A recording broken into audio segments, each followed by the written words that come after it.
G'day guys and gal, it's not the fun fact of the day that Warhammer 40k is very male dominated. My viewers are a whopping 96.5% male, probably more than that to be honest, and the setting is full of main male characters. All Space Marines, Primarchs, and the Emperor are all blokes. So it might surprise you that the biggest badass in the entire setting is in fact a woman. A woman who doesn't take shit from anyone. A woman who doesn't hesitate to shoot a World Eater champion under her command in the face for dereliction of duty. A woman who isn't even afraid to tell Angron to get fucked. Her name is Lotara Sarrin, and whilst many of us know her as this super bad bitch that is awesome, her lore is also incredibly tragic, with her fate being quite horrific as her closest friends either die or go insane. I'm sorry to pop your bubble, but Lotara eats shit, and she eats it hard. Before we get started, I'm so excited to finally unveil the largest Major Minis launch ever that will go live this coming Monday. The Kagetora Cyber Dynasty, a fully fledged, fully modular army featuring 31 models. This was made in collaboration with Dungeons & Dreadnoughts and features Cyber Samurai Assault Warriors and Marksmen.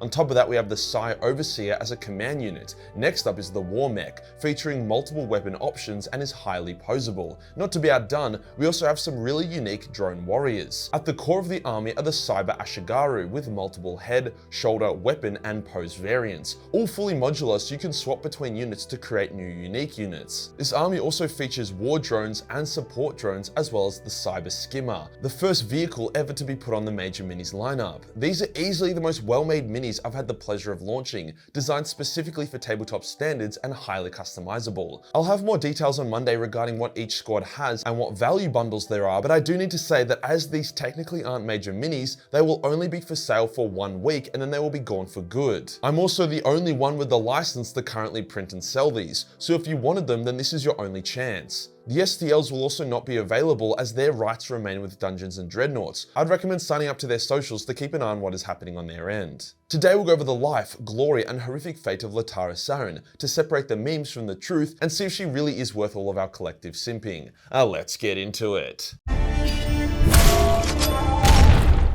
Lotara was a 1 in a billion woman. Born to a noble family, she was lauded for her supreme tactical genius and aggressive void warfare. She loved ship-to-ship combat, and she had the decision-making, multitasking ability and knowledge to command a ship just as good as the best of the Primarchs. With this in mind, it's no surprise that she was given command of the Conqueror, the flagship of the World Eaters, at the age of just 30, the youngest ever. To not only survive, but also to command respect on a ship full of World Eaters, Lotara had to be hard, unyielding, and just as vicious as the berserkers under her command. She wasn't afraid to look Angron in the eye, disagree with him, or even occasionally tell him to get fucked. Although this did piss off Angron, just like everything pisses off Angron, it also made him respect her. His respect was demonstrated when Lotara complained about the remembrances during the Great Crusade, so Angron had them all expelled from her ship. She was utterly loyal to the World Eaters, so when they joined Horus' side in his rebellion, she was happy to unleash her prowess against the loyalist forces. Her skill and metaphorical balls would be tested during the Shadow Crusade, when the Wordbearers and World Eaters teamed up to take on Ultramar. During the invasion of a particularly well-defended Ultramarine world, in which the combat was so great that every single World Eater went down to the planet to fight, the Conqueror was boarded by a force of Ultramarines. This was very bad for Lotara, as the elite World Eater Space Marines, who were supposed to always remain on board the Conqueror and defend the crew from such an incident, had also gone down to the surface of the planet to join in on the fun. Fortunately, a number of old World Eater dreadnoughts were asleep on board, so Lotara woke them up and had to awkwardly explain why they were currently at war with the Ultramarines and that they themselves were the traitorous bad guys. As the Dreadies had been asleep during the start of the heresy, they had no clue this happened. The Dreadies, including the old Legion Master who commanded the Legion before Angron's discovery, when they were called the Warhounds, accepted this turn of events and defended the ship. Although they killed the Ultramarines, many of the dreadnoughts were destroyed and thousands of crew members were killed, Lotara herself barely surviving. She was fucking pissed. There had been a dereliction of duty from the World Eater captain Delvaris. He had chosen to sate his own violent desires rather than fulfill his sworn duty to protect the Conqueror. Hence, when Delvaris arrived back on the Conqueror, Lotara was waiting for him in the landing bay. As soon as he came into view, she shot him in the head with a las pistol. He had his helmet on, so the shot didn't do much more than severely piss him off. In return, his warriors took aim at Lotara and opened fire with a hail of bolt shells. Lotara was completely stunned. She couldn't fathom that any World Eater would show such a lack of respect on her ship. Fortunately, a World Eater librarian was nearby and deflected the shots. However, Delvaris wasn't done. He marched over to Lotara and prepared to pancake her with his meteor hammer. But then something pretty sick happened. Multiple World Eaters, the good ones, stepped forward and squared up to Delvaris, blocking him. One of them asked, "Something wrong, Captain?" And Delvaris started to answer, but then the Marine cut him off and said, "I wasn't talking to you, dickhead." Lotara then said, "Nothing I can't handle, but you can keep hanging out." This was a big deal. World Eaters generally don't give a shit about mortals, and Delvaris was a legendary champion, second only to Khan himself in combat ability. For other World Eaters to talk down to him for trying to fuck with their ship's captain, it was nuts, and showed how much respect she commanded.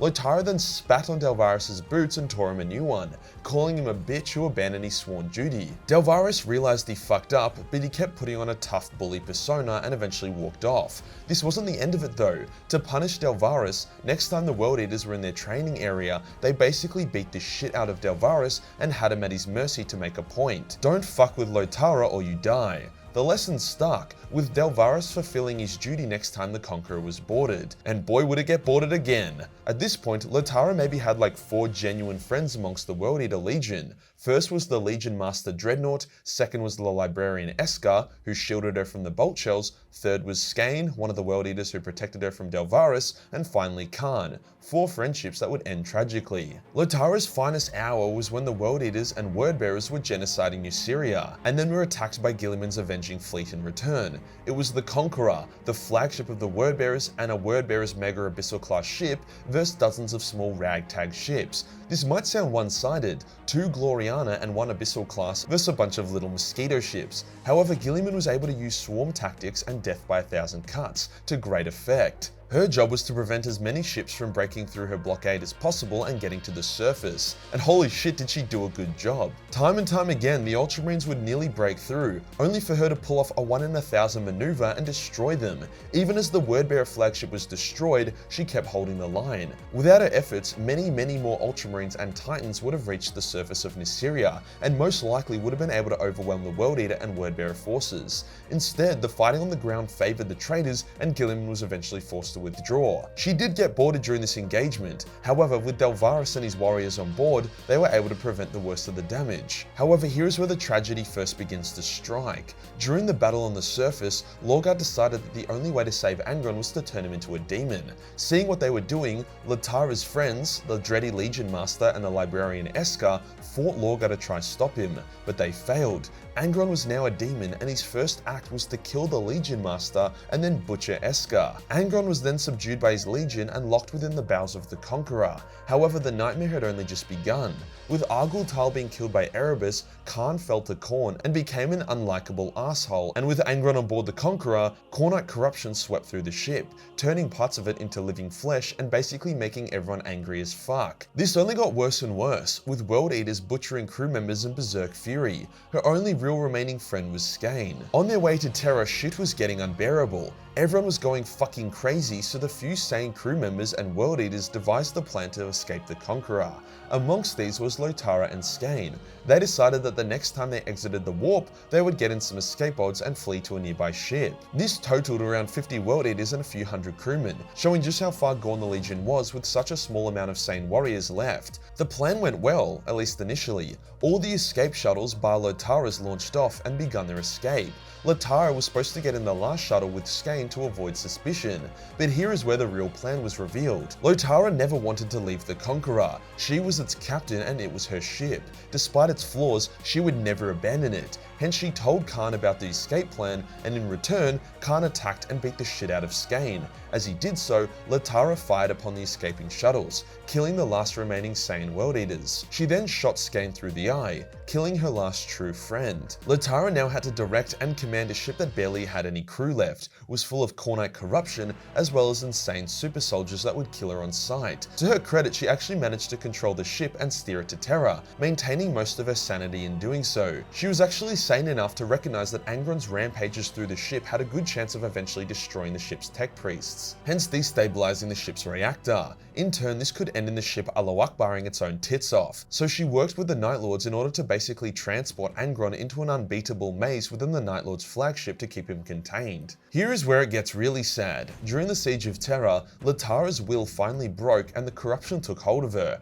She became fused to her command throne as she merged with the Conqueror's machine spirit. She became a nightmarish demonic thing, with jagged teeth, red eyes, and claws. The saddest part is that the noble, honorable, brave Lotara still kind of existed, as specters conjured up by the real Lotara. The specters think she is real. They think they are the real Lotara, but each time they make their way back to the throne and see her own true form, her will breaks and she is driven into depression, eventually fading away to be replaced by a new Lotara specter. The real Lotara even feels kind of bad for the specters, saying that she used to be polite to them, but now they just annoy her. They are the weakness she expunged from herself. It's pretty fucking grim. After the heresy, things just got worse as the ship absorbed her more and more, until you couldn't even tell someone was on the command throne. The specter of Lotara, the noble woman who thought she was still in command, kept materializing. Those that rode in the Conqueror in the next 10,000 years knew her as the Mistress. She had gone insane, still thinking it was the era of the Great Crusade, as she attempted to kill anyone who tried to take true command of the Conqueror off her. In current lore, with Angron returning to the Conqueror, she has re-pledged her loyalty to him and gladly allowed him to command. She also made a new friend, Kosalax, the only marine in the setting who she allows free reign of her ship. He's even starting to think about using the ship's teleporters, a previously massive no-no. So I guess her fate is like a semi-wholesome circle. Starts off as a respected brave commander, loses all of her friends and gets absorbed into a demon ship. Then her respected brave specter comes back and makes a new friend. Either way, she's the baddest bitch in the entire galaxy with a surprisingly deep and tragic character arc. If you enjoyed the video and you want to support the channel, then be sure to pick up some of the Cyber Dynasty Warriors when they go live on Monday, 1 week only. Hit the subscribe button, hit the real subscribe button for more bad bitch content. Join the Discord for more memes and I'll see you in the next one. Peace.